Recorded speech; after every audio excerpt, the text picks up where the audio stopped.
Hola amigos, ¿qué tal? Un gusto saludarlos aquí en Estorqueo Empresarial, eh, cerrando el año y qué mejor que hablar de un tema súper importante para esta época como es el liderazgo. Un liderazgo que es importante reinventar, un liderazgo que es importante analizar y sobre todo tener claro cómo va a ser de cara a 2023. Y para eso nos acompaña un experto en este tema, Jordi Alemani, quien es mentor de negocios, ejecutivo, especialista en temas de management, comunicación y liderazgo. Jordi, gracias por estar en este espacio, pero además entiendo que estás hoy justamente como experto que eres de Latinoamérica y Iberoamérica en estos temas, estás promoviendo un libro que hiciste tú, que se llama Liderazgo Imperfecto, educando a los líderes del siglo XXI. Si me permite, Jordi, después de darte la bienvenida, gracias. Cuéntanos por qué el liderazgo imperfecto, Jordi. Bueno, lo primero, gracias a vosotros, Uriel, gracias por la oportunidad, por el espacio.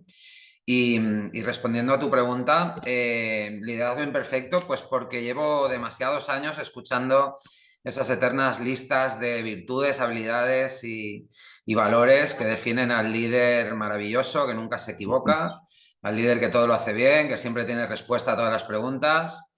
Y yo que vengo de liderar equipos en 4 continentes durante Ujú, aproximadamente algo más de 15 años para grandes corporaciones, cuando me miro en esos espejos no aparece mi foto. Entonces me sentía un poco ujú, frustrado y preocupado, ¿no? Decía, ¿cómo puede ser que por una parte los pseudogurús del liderazgo pinten estos iconos tan maravillosos y yo que en el día a día, igual que muchos compañeros, pues estamos al frente de equipos y estamos llevando pues grandes proyectos adelante, con muchas dificultades, eso sí, pero bueno, tratando de aprender, cometiendo errores y ujú, corrigiendo sobre esos errores, aprendiendo las lecciones, pues como hacemos los humanos en base al método de prueba-error. ¿Cómo sí. puede ser que nos parezcamos tan poco a estas listas, ¿no? Y ahí concluí que, bueno, que realmente los seres humanos deseamos iconizar una imagen a la que querer parecernos, una imagen aspiracional, porque realmente como humanos somos muy imperfectos, ¿no? El liderazgo tiene que ver con guiar a otros, tiene que ver con compartir conocimiento y sabiduría, tiene que ver con ser generoso a la hora bueno, pues de repartir ese conocimiento que vamos adquiriendo a lo largo de los años. Pero para eso primero tenemos que cometer errores, tenemos que estar muy conscientes de que cometer un error no nos condena al fracaso eterno y que parte del aprendizaje y de ese camino pues es el tropiezo y el levantarnos, y la sabiduría al final del día pues son esos días que todos hemos tenido malos, en los que al final del día reflexionamos y decimos, bueno, de aquí me llevo esto, ¿no? Y eso es lo que pones a disposición de tu equipo, eso es lo que hace que el resto de gente que te rodea pues sea un poquito mejor cada día. Y eso es por último en lo que consiste ser humano, ¿no? Ese aprendizaje continuo. Así que ahí nace el liderazgo imperfecto, que tiene que ver pues con eso, con definir líderes que son muy humanos, que son poco divinos y que comparten generosamente sus errores para que otros aprendan de ellos. Jordi, ¿qué tanto consideras que justamente a partir de este líder más humano, qué tanto consideras que cambió justamente esta perspectiva aún más hacia allá después de la pandemia? Porque si una cosa nos dejó la pandemia, me parece, es reflexionar sobre el tipo de gestión que los líderes llevan en las organizaciones, sobre todo esa, tú lo sabes, en América Latina, sobre todo en empresas familiares, se sigue trabajando mucho una gestión vertical, una Uh -huh. gestión muy alejada de los colaboradores. Ha cambiado esto, hay nuevas generaciones ciertamente tomando el mando, pero no deja de haber esa percepción de el líder lejano. Pero, Uh ¿qué -huh. tanto cambió esto con la pandemia, Jordi? Justamente hacia lo que tú estás proponiendo como reflexión de un nuevo líder más humano, más cercano y con errores. Sí, mira, Auriel, ciertamente la pandemia nos ha permitido tomarnos una pausa, nos ha permitido detenernos, salir de esa rueda del hámster en la que un poco todos los profesionales pues que estamos en el día a día tratando de lograr y mejorar nuestros objetivos, ¿no? Pues nuestros resultados, pues nos encontramos en algún momento de nuestras vidas.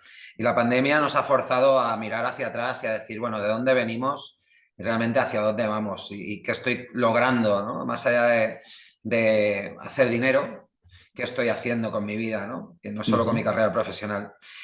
La pandemia ha provocado ese entorno, ese contexto de reflexión.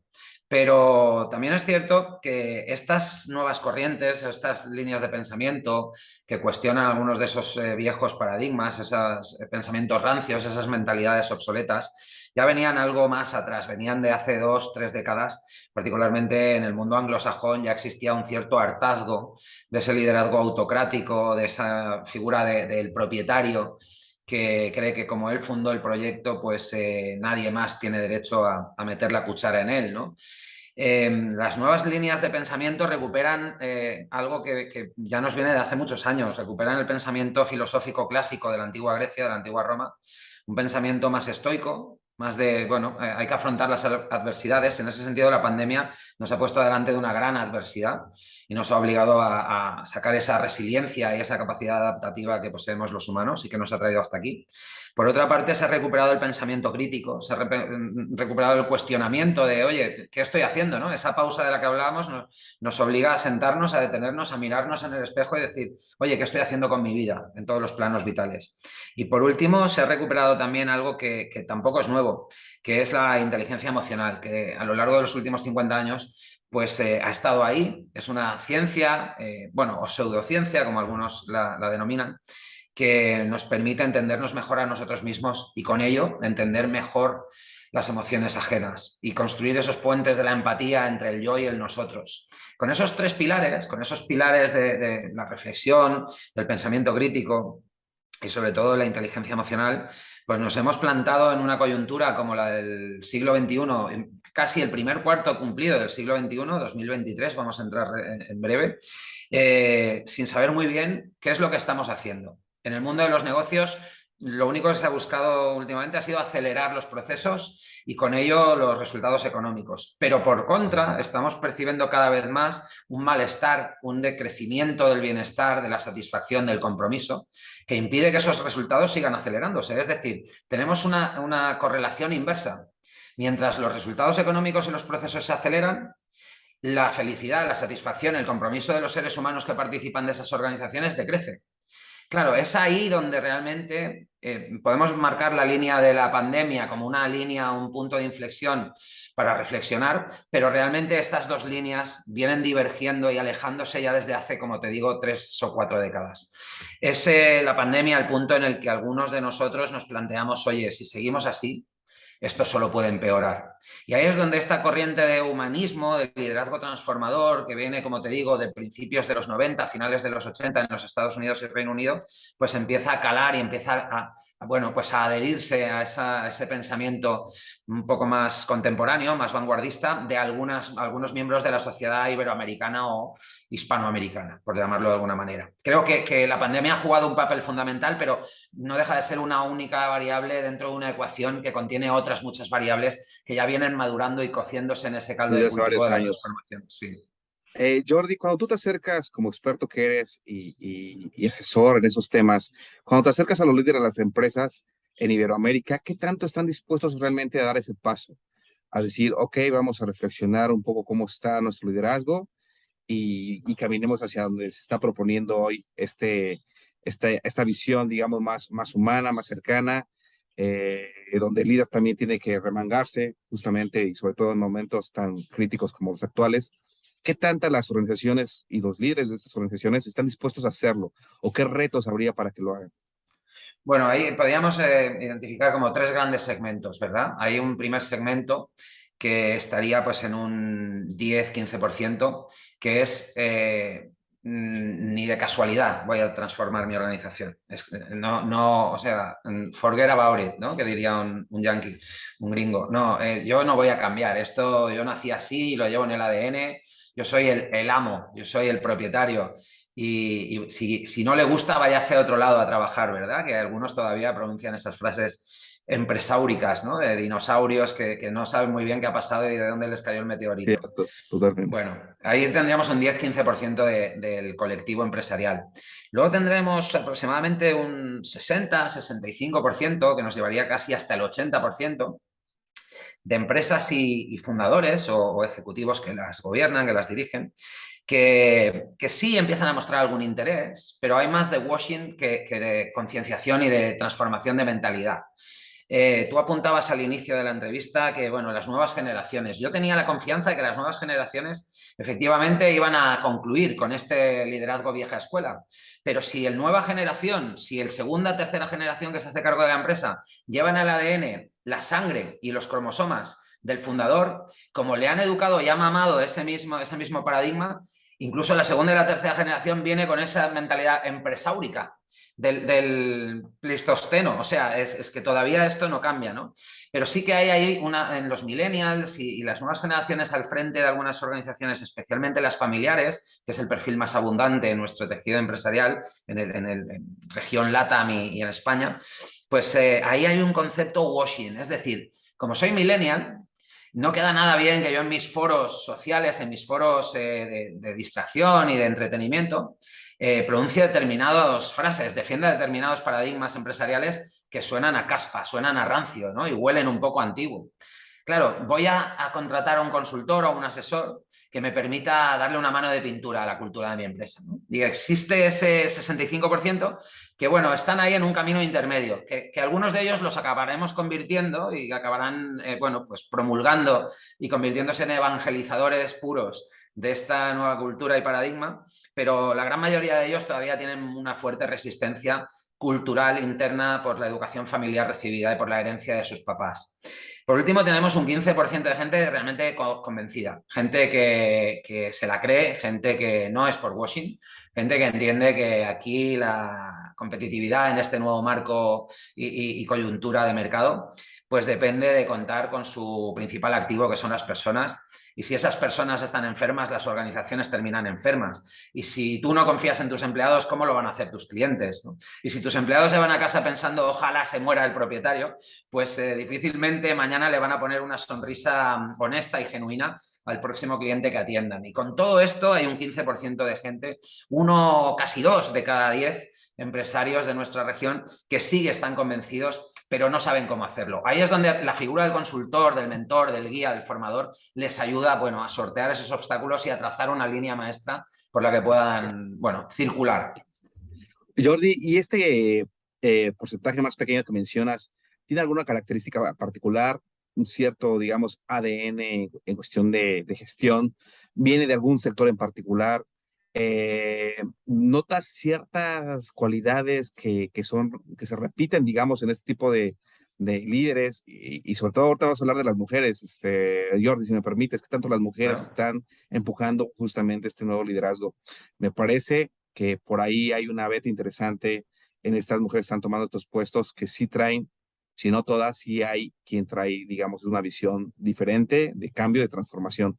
Pero tú cuéntame, ¿qué has notado en este tipo de liderazgo que sí es consciente, que no solamente se trata de lavar la imagen, sino dice, ok, hay que hacerlo porque de otra forma no vamos a sobrevivir como organización y sobre todo no vamos a dejar un legado que trascienda y que transforme, pues, todo lo que nos rodea?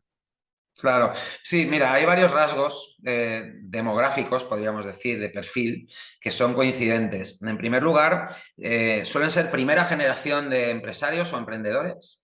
No necesariamente sus papás han sido emprendedores, o incluso si lo han sido en sectores y en industrias muy diversas, más bien en lo que sería un sector industrial o un pequeño comercio, un retail doméstico, muy de ambiente, pues, de barrio. Y estas nuevas generaciones pues son de 30 a 40 años, gente que acaba de montar una empresa en sectores principalmente tecnológicos, sectores donde la tecnología y la innovación son imprescindibles. Es decir, son emprendedores de cajón, de libro. El perfil de 30 a 40 años, pues ya con cierto recorrido, un bagaje profesional previo, entienden lo que significa trabajar, entienden la dificultad de trabajar por cuenta ajena, deciden emprender y quieren cambiar el mundo. Y ese sería el primer rasgo. El segundo es que efectivamente, en términos de sectores, son sectores donde la tecnología juega un papel importante y donde la propuesta de valor es bastante más sólida que en los sectores tradicionales de mano de obra intensiva. Generalmente los sectores, ese 15% inicial que yo te decía, jamás voy a cambiar mi modelo, viene de la herencia de la tercera revolución industrial. Son manufactureros o son empresas con el gerente o el cuerpo gerencial, que principalmente son familiares y cercanos de primero o segundo nivel como máximo, tienen poca formación en términos de gestión y liderazgo. Esto es un rasgo fundamental. En segundo lugar, manejan negocios, modelos de negocio que compiten exclusivamente por precio. Es decir, son el que levanta la mano y tiene que acabar bajando el último peso para poder vender su solución, porque si no, no existirían ya. Y eso nos lleva al sector. Son sectores donde, bueno, la competencia, mercados muy maduros, la competencia es muy agresiva, muy intensiva y esa falta de competitividad les obliga de alguna manera a no poder centrarse en las personas y tener que centrarse más en rascar el último peso. Eso sería el 15% de los que reniegan de este cambio de cultura o de paradigma. El 65% del segmento intermedio que mencionábamos, pues son esos perfiles de primera generación de empresario o emprendedor, joven, millennial principalmente, millennial ya tardío, que dice, bueno, si aplico la tecnología pero no tengo personas que apliquen esa tecnología, de alguna manera la conviertan en valor añadido y hagan la vida de mis clientes más fácil, me va a resultar muy difícil competir, porque por último la tecnología con dinero se compra. La tecnología no es diferenciador. Cuando pensamos en un Google, Google no se ha diferenciado de sus competidores por ser un motor de búsqueda. Motores de búsqueda habían muchos incluso antes que Google. Google es un motor de agregación de valor. Y la agregación de valor la dan las personas que trabajan dentro de la organización Google porque aplican algoritmos, construyen soluciones desde su creatividad y desde su humanismo que permiten que esa propuesta de valor se diferencie.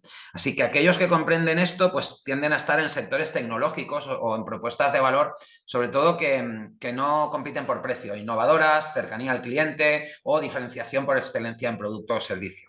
Son esas tres estrategias de diferenciación.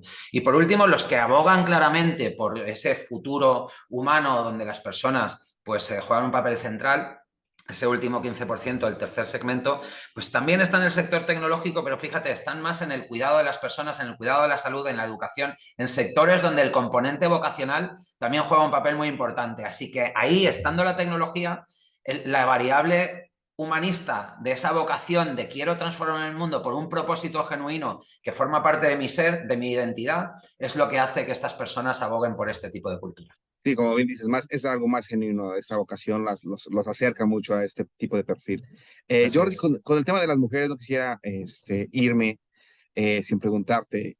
Recuerdo una encuesta de Merco, esta agencia que mide la reputación, donde mencionaban que aunque son los líderes de empresa, la mayoría hombres, quienes tienen, digamos, un buen posicionamiento a sus organizaciones en estos tipos de ranking, quien trabaja en la reputación al interior de las empresas son mujeres, por cierto, poco visibles, porque, como decía, son los hombres, los líderes, quienes regularmente salen en la foto cuando se trata de hablar de la reputación y por qué salieron estos rankings. Sin embargo, las mujeres son las que están trabajando la reputación al interior de las organizaciones y eso implica justamente temas de propósito, implica acercarse a estos temas de AGA, de medio ambiente, sociales, de gobernanza y de otros muchos aspectos que tienen que ver o que impactan la reputación.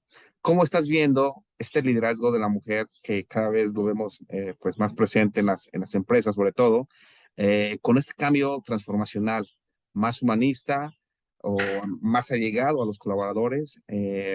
Y sobre todo con un rol muy diferenciador, más transversal a lo largo de la organización. ¿Cómo estás viendo esta transformación si es que estás detectando justamente que son un motor posible de cambio hacia este tipo de liderazgo imperfecto, como le llamas yo? Sí, mira, obviamente hay todo un progreso que hemos venido pues, entre todos logrando a lo largo de las dos últimas décadas particularmente. Diría que más España, por el hecho de que está enmarcada en la geografía europea, en ese marco europeo, algo más pues, thinking forward, más de progreso, etcétera, con vecinos como Francia o como el norte de Europa, ¿no? Que siempre han sido pues, algo más avanzados en lo que es la cuestión de derechos y de cierre de brechas, pues diría que sí, se ha logrado un gran progreso todavía, todo y que todavía nos queda mucho camino por andar. Mira, actualmente en España estamos no llega a 4 mujeres por cada 10 ejecutivos del IBEX, de los 35 empresas más grandes del país. En Latinoamérica estamos en un 25%, no llega al cuarto, al 25% de participación de mujeres en consejos de administración. Yo justo la semana pasada estaba en Colombia en un congreso importante y bueno, en algunas mesas de debate de las que se produjeron a lo largo de los 3 días de congreso, habían mujeres. Pero fíjate qué paradoja, me gusta observar casi todos sus puestos, todo y que eran altos, eran posiciones ejecutivas, eran Chief People Officer, Chief Marketing Officer, Chief Compliance Officer, es decir, las continuamos enmarcando, haciendo ese frame en áreas donde, bueno, la sensibilidad, la emoción, la cercanía, las personas tienen más sentido, ¿no? El compliance por la cuestión ética y moral, del cuidado de las personas, del bienestar, la Chief People Officer, bueno, Ujú, pues porque normalmente se le enmarca más con esa foto de madre, ¿no? De ujú. cuidado, de más... Y permíteme interrumpirte, Jordi, si te bajas más hacia Centroamérica y México, vas a encontrar que muchas de las mujeres, sobre todo en empresas familiares, las colocan en estos puestos de dirección de las fundaciones, no también, tomando claro. decisiones en la organización, sino en las fundaciones, bajo esta idea de que, ok, son mujeres y tienen este halo de madre de protectoras, ¿no? A eso voy, Uriel, a eso voy, que todavía quedan esos micromachismos, esas trazas que arrastramos y que son muy difíciles de eliminar porque forman parte de la construcción de nuestro tejido neuronal, de nuestro cerebro, desde que somos muy chiquitos, particularmente los que tenemos algunos años. Y sigo percibiendo esos micromachismos muy presentes, todo que nos enorgullecemos de que hemos roto esos techos de cristal. Hablaba con un alto ejecutivo de Walmart recientemente en Chile, pocas semanas antes de estar en Colombia, y me decía, no, nosotros tenemos un 60% de mujeres. Y yo le decía, sí, pero las tenéis de clerks en las cajas. Pero 60% de mujeres las tenéis poniendo cuestiones en las bolsas, pero no tomando decisiones, como tú decías, Uriel. Entonces, efectivamente, hemos avanzado porque antes ni siquiera se les permitía en muchas ocasiones trabajar. En los años 60 tenían prohibido trabajar en algunos de nuestros países por ley, tenían que pedir permiso al esposo. Hoy estamos a años luz de esa foto arcaica y denostable, pero todavía nos quedan otros años luz por recorrer. Hasta que no tengamos, ya no es una cuestión de cuotas, de legislar para que haya el mismo número de hombres y mujeres. A mí no me gustan las cuotas personalmente. Yo creo más en las capacidades, en la meritocracia, oye, si el que está o la que está capacitado es hombre o mujer, me da lo mismo, pero pongamos a la mejor persona en la posición que requiere ese tipo de habilidad o de capacidad. Y ahí todavía, Uriel, no veo que la brecha se esté cerrando. Veo muy poquitas mujeres en posiciones de alta dirección. CEOs cada día hay más, pero todavía hay muy pocas, comparativamente hablando con el número de hombres. Y tomando decisiones críticas o gestionando crisis a nivel de gran corporación, de peso de estructura multinacional cotizada en bolsa, por poner un ejemplo muy gráfico, hay todavía una minoría muy escueta y debería ser mucho mayor el número de mujeres que representan esas posiciones, porque además el liderazgo femenino, y con esto concluyo la respuesta, pues es maravilloso en muchos sentidos. Desde el punto de vista de la neurobiología, las mujeres, sus receptores de oxitocina, su capacidad de segregar esa hormona del amor es muchísimo mayor porque forma parte de la experiencia de la maternidad. La mayor carga de oxitocina que puede experimentar un ser humano, según los escáneres, cuando pasamos a una persona por un escáner cerebral, es en el momento del parto, en el momento en que la mamá agarra al bebé en los brazos y se miran a los ojos. Ahí la dosis de oxitocina en el cuerpo, en sangre, es tremenda. Es decir, te conviertes en una bola de oxitocina, una bola de amor.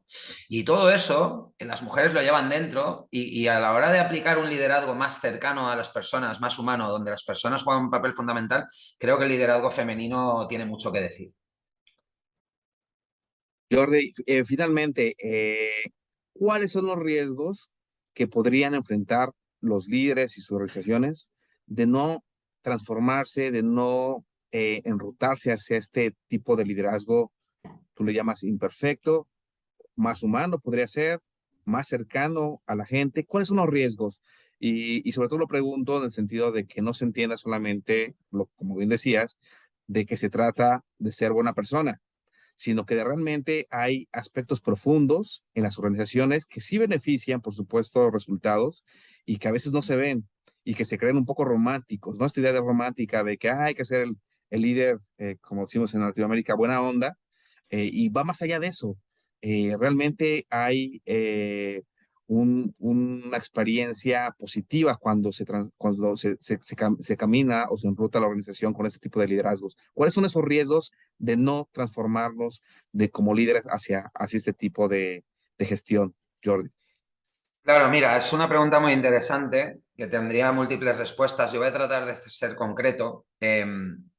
Mira, desde principios del siglo XX, desde que concluye la Primera Guerra Mundial, luego viene pues una gran pandemia muy parecida a la que vivimos actualmente, luego viene la Segunda Guerra Mundial y a partir de ahí, después de una gran depresión económica también en los Estados Unidos, hay una necesidad de reformar el modelo y de inculcar de nuevo una ilusión en la sociedad que estaba completamente devastada en términos emocionales, en términos de ilusión, de motivación, de compromisos. La gente venía de intentar sobrevivir. Claro, intentando sobrevivir, conviertes a la sociedad en una sociedad gris, una sociedad sin aspiraciones. Ahí aparece la idea del sueño americano, el sueño americano que se exporta al resto del planeta. Y ese sueño americano hace que en los años 50 pues los baby boomers, nuestros papás, se reanimen y digan, ah, pues esto merece la pena y merece la pena ser un hámster en la jaula porque yo le doy a mi ruedecita y por ahí cada noche me ponen un poquito de pienso, me dan un poquito de agua y 2 días por semana me dejan salir de la jaula a que me lo pase bien con el resto de ratitas y pasear por el jardín, ¿no? Por el bosque.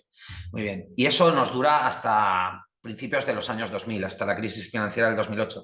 Y ese sueño americano impregna al completo a la globalidad de la sociedad occidental, latina y anglosajona, y todos nos la creemos y todos sabemos que si trabajamos duro, con sacrificio, con esfuerzo, obtenemos pues una hipoteca que nos permite adquirir una casa, formar una familia y seguimos esos hitos de la línea temporal que nos enseñan desde chiquitos. Nos dicen, tú antes de los 20 acabas la carrera, antes de los 30 compras un hogar y te casas, antes de los 40 eres papá de 2 niños, antes de los 50 has cumplido con tu carrera profesional y ya estás casi preparado para jubilarte, a los 65 te jubilas y ahí empiezas a vivir, ¿no? Nos han contado esa película desde el 1950 hasta el 2020, 2008, mejor dicho, y nos la hemos creído y nos ha funcionado. Es que lo mejor de todo, Uriel, es que a nosotros y a los baby boomers nos funcionó. Porque pudimos adquirir una vivienda. ¿Por qué te cuento toda esta parrafada? Tú dirás, bueno, ¿dónde quiere llegar Jordi? Pues es muy fácil dónde quiero llegar. Todo ese cuento es el que nos ha mantenido engaged, nos ha mantenido enganchados y nos ha hecho que el sacrificio, que cuando nos pegaban el latigazo, que cuando nos maltrataba un jefe, que cuando la jornada de trabajo se alargaba 14, 16 horas o había que trabajar un festivo, lo hiciéramos de buena gana porque era lo que sustentaba el resto de propósitos vitales. Pero es que las nuevas generaciones ya no se la creen. Es que el sueño americano se ha convertido en la pesadilla. Es que ya uno, por mucho que trabaje 10 horas al día, no le da para comprarse la casa, ni siquiera el auto. Yo he estado en Colombia, como te digo, hace unos días y algunos muchachos que venían a mis conferencias me decían, don Jordi, es que yo trabajo y trabajo duro y casi no me da para ponerle gas al auto. Es que no, está la situación económica está muy mal, se gana poco y las cosas cuestan mucho y los únicos que viven medio bien y se la siguen creyendo son los que han hecho una fortuna o los que ya están jubilados, pero los que tenemos 20 y tantos años ya sabemos que por mucho que le demos a la rueda, esto no va a pasar. ¿Y qué ocurre, Uriel? Que cuando tú matas el sueño, cuando tú la ilusión la destruyes, ya no sirve nada, ya ninguna de las medidas de motivación, ni intrínsecas ni extrínsecas, funcionan, particularmente las extrínsecas, las monetarias. No, te voy a dar un salario, no, trabájeme usted 3 años duro, que luego le daré un ascenso y una promoción. Y dicen, no, olvídese de mí. Yo quiero vivir hoy porque sé que no tengo futuro, sé que mi futuro pinta gris. Y como sé que pinta gris, prefiero pasármela bien hoy con lo poquito que tengo, que esperarme a que usted un día me cumpla la promesa, porque lo más probable, viendo lo que le ha pasado a mi papá y a mi abuelo, es que jamás me la van a cumplir o que me voy a morir trabajando para terminar teniendo un departamento de 25 metros cuadrados. Cuando tú destruyes ese sueño, la gente deja de creer en el modelo y cuando dejan de creer en el modelo, Uriel, tenemos un problema, porque las empresas, todo y que se están digitalizando, siguen necesitando a los seres humanos para trabajar, siguen necesitando a las personas para crear valor. Al final del día, el que atiende al cliente, el que levanta el teléfono, el que entrega el paquete, es una persona de carne y hueso. Y si está desmotivada, está desilusionada, está insatisfecha, la calidad de esos servicios baja, con ella los precios y con ella los resultados económicos. Así que destruir el sueño americano termina por destruir el modelo económico de nuestra sociedad. Esa es la situación actual. Si no recuperamos eso, Uriel, si no somos capaces de volver a generar la ilusión, de volver a hacerle creer a la gente, no creer, hacerle saber que son importantes, a reconocerles su contribución y sobre todo a recompensarles, no solo a reconocerles y hacerles conscientes del valor de lo que aportan cada día las organizaciones, sino además a recompensárselo emocional y económicamente, no vamos a tener talento para poder trabajar. Vaya, Y muchos empresarios claro, dicen, disculpa, concluyo, sí. muchos empresarios dicen, hay una crisis de talento. No, mire usted, talento humano hay por todos los lados. Lo que pasa es que si usted paga cacahuetes, pues obtiene monos. Esto es el principio básico. Vaya repercusiones, Jordi, de no transitar a este tipo de liderazgo.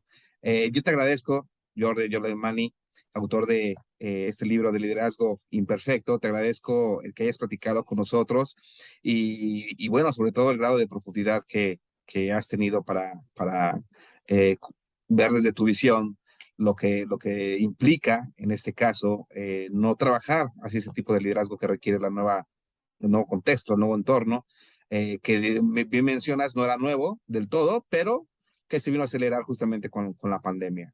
Sí. Jordi, te agradezco muchas gracias. ¿Dónde te podemos encontrar, Jordi? ¿No? ¿Cuáles son tus redes sociales? Mira, yo estoy principalmente en LinkedIn como Jordi Alemany, tal cual aparece mi nombre en pantalla, Jordi con J y latina, Alemany con una Y al final, como alemán más una Y, LinkedIn para los angloparlantes. Y no estoy muy activo en otras redes sociales, estoy muy enfocado en esta porque es de donde provienen casi todos mis clientes y relaciones. Y luego, pues en la página web jordialemany.es de España. Y también en Amazon, poniendo Jordi Alemany, les va a aparecer Liderazgo Imperfecto y toda una serie de datos acerca de mi perfil, etcétera. Perfecto, para quien quiera tu libro, en Amazon sin problema lo pueden encontrar, está con tu nombre o con el nombre del libro que se llama Así Liderazgo es, Imperfecto. Jordi, pues eso muchas es. gracias por estos minutos, permítenos estar cerca de ti porque además son tiempos de mucho cambio, de mucha transformación, tú lo sabes, y bien vale la pena de repente otra vez volver a esos temas que seguramente van a estar presentes en los siguientes años. Se viene 2023 y liderazgo sin lugar a duda, el tema del propósito, el tema de la reputación y otros más que suman justamente con lo que tú estás proponiendo como esta visión de un nuevo liderazgo, me parece que van a estar muy presentes. Es que permítenos tenerte cerca. Gracias, Jordi, una vez más. Y bueno, amigos, una entrevista más en nuestro club empresarial. Por favor, síganos porque vamos a continuar más adelante entrevistando grandes personajes y conocedores de este tipo de temas de negocios como Jordi. Gracias, Jordi. A Y la orden. esperamos verte muy pronto en México. Un abrazo fuerte. Cuídate, Uriel. Nos Gracias. vemos en México. Chao. Gracias. Chao.